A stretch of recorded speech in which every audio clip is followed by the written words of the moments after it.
नमस्कार और साक्षी news network के खास कार्यक्रम विश्व खबरों में आप सभी का स्वागत है। यूक्रेन युद्ध में रूस के बढ़ते कदम अब रुक गए हैं क्योंकि जान माल की भारी हानि रूस को भी हुई है। राष्ट्रपति व्लादिमीर पुतिन को यह समझ नहीं आ रहा है कि वह करें तो क्या करें। दरअसल 2014 में क्रीमिया पर कब्जा करने के बाद से ही रूस पश्चिमी देशों की ओर से लगाए गए तमाम प्रतिबंधों का सामना कर रहा था। यूक्रेन के खिलाफ युद्ध शुरू होने के बाद रूस के खिलाफ आर्थिक प्रतिबंध और बढ़ गए, जिससे रूस की अर्थव्यवस्था भारी दबाव में आ गई। इसके साथ ही पुतिन की सोच के विपरीत युद्ध लंबा खिंचता चला जा रहा है, जिससे रूस का नुकसान बढ़ता ही जा रहा है। देखा जाए तो शुरू में रूस ने एक छोटा सैन्य अभियान समझकर जो युद्ध शुरू किया था, वह अब अंतहीन होता दिख रहा है। रूस के लिए यह संघर्ष एक लंबा और महंगा युद्ध बन गया है। द इकोनॉमिस्ट ने अनुमान लगाया है कि रूस का सैन्य खर्च एक वर्ष में 5 खरब रूबल यानी 49 अरब पाउंड या उसके सकल घरेलू उत्पाद का 3% है। हालांकि German council on foreign relations का अनुमान है कि युद्ध में रूस का सैन्य खर्च USD 90 अरब या GDP के 5% से अधिक है। युद्ध में जिस तरह बेहिसाब खर्च हो रहा है, उससे अब रूसियों का हौसला भी जवाब देने लगा है। जहां तक अंतर्राष्ट्रीय प्रतिबंधों की बात है, तो उसने रूस की अर्थव्यवस्था को बहुत भारी नुकसान पहुंचाया है। प्रतिबंधों ने अंतर्राष्ट्रीय बाजारों, विदेशी मुद्रा और उत्पादों तक रूस की पहुंच की क्षमता को प्रभावित किया है। साथ ही जिस दर से रूसी सेना को इस समय रक्षा उपकरण और गोला बारूद मित्र देशों से मिल रहा है, वह भी देश के रक्षा उद्योग पर दबाव डाल रहा है।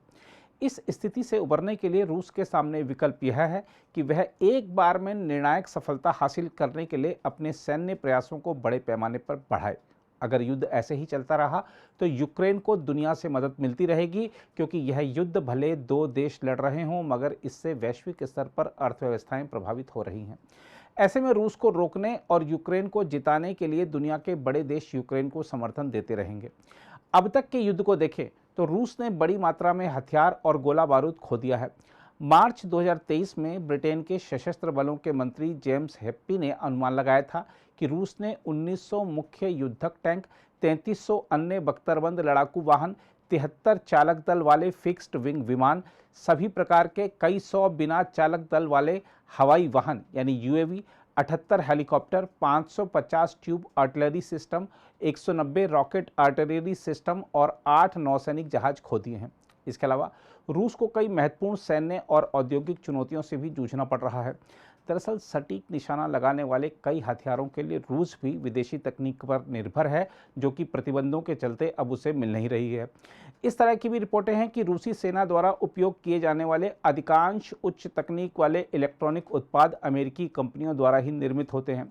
शायद यही कारण है कि इस समय रूसी सेना निम्न श्रेणी के हथियारों का ज़्यादा उपयोग कर रही है और अत्याधुनिक तकनीक वाले हथियारों का उपयोग संयम के साथ किया जा रहा है। रूस ऐसा इसलिए कर रहा है कि स्थिति ज़्यादा बिगड़ती है, तब इनसे असल काम लिया जा सके। ऐसा भी सामने आया है कि जिन तोपों के गोलों पर रूस को बहुत भरोसा था, वह भी अब कम पड़ने लगे हैं। रूस पर वैश्विक प्रतिबंधों का कितना असर पड़ रहा है, यह समझना है तो आप US think tank centre for security and international studies की रिपोर्ट को देख सकते हैं। इस रिपोर्ट में अमेरिकी खुफिया एजेंसियों के अनुमानों के हवाले से बताया गया है कि रूस इतना परेशान हो चुका है कि वह अपने जिन 6000 से अधिक सैन्य उपकरणों को बदलना या अपग्रेड करना चाहता था, उस काम को उसने रोक दिया है, क्योंकि उसे विदेशी तकनीक और रक्षा उत्पादन से जुड़े साजो सामान नहीं मिल पा रहे हैं। रूसी टैंकों और सैन्य विमानों का अपग्रेड भी इन प्रतिबंधों की वजह से रुक गया है। रूस से जो रिपोर्टें सामने आ रही हैं, वह दर्शा रही हैं कि अब पुतिन की सरकार घरेलू स्तर पर ही हथियारों को पूर्ण रूप से निर्मित करने पर जोर दे रही है। रूस की सुरक्षा परिषद के उपाध्यक्ष दमित्री मेदवेदेव ने हाल ही में 1500 आधुनिक टैंकों के उत्पादन की योजना पेश की है। रूसी संवाद समिति तास ने बताया है कि मेदवेदेव निगरानी ड्रोन के बड़े पैमाने पर उत्पादन की भी योजना बना रहे हैं। बताया जाता है कि सरकार हथियार निर्माताओं को पर्याप्त ऋण प्रदान कर रही है और यहाँ तक कि ऐसा करने के लिए बैंकों को आदेश भी जारी किया गया है। यह भी बताया जा रहा है कि कई रूसी हथियार संयंत्र सप्ताह में 6 या 7 दिन 3 शिफ्टों में काम कर रहे हैं और अधिक वेतन की पेशकश भी उनको की जा रही है। ऐसा इसलिए किया जा रहा है ताकि वे उन हथियार प्रणालियों का उत्पादन बढ़ा सकें जिनका रूस प्रतिबंधों के चलते आयात नहीं कर पा रहा है। बहरहाल रूस का बढ़ता सैन्य खर्च और खोती हुई साख दुनिया को भारत के उस संदेश का महत्व एक बार फिर बताती है कि इसके तहत प्रधानमंत्री नरेंद्र मोदी ने कहा था कि यह युद्ध का युग नहीं है।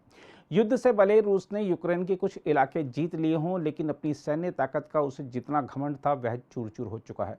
एक छोटे से देश की सीमित संसाधनों वाली सेना ने जिस तरह विश्व की एक महाशक्ति को 1.5 साल से उलझा रखा है, वह वैश्विक इतिहास की बड़ी घटनाओं में शुमार हो चुका है। अगर आप भी लेना चाहते हैं देश दुनिया की तमाम जानकारी तो आज ही सब्सक्राइब करें हमारे चैनल को। साथ ही नीचे दिए बेल आइकन को जरूर दबाएं ताकि हर अपडेट आप तक पहुंच सके।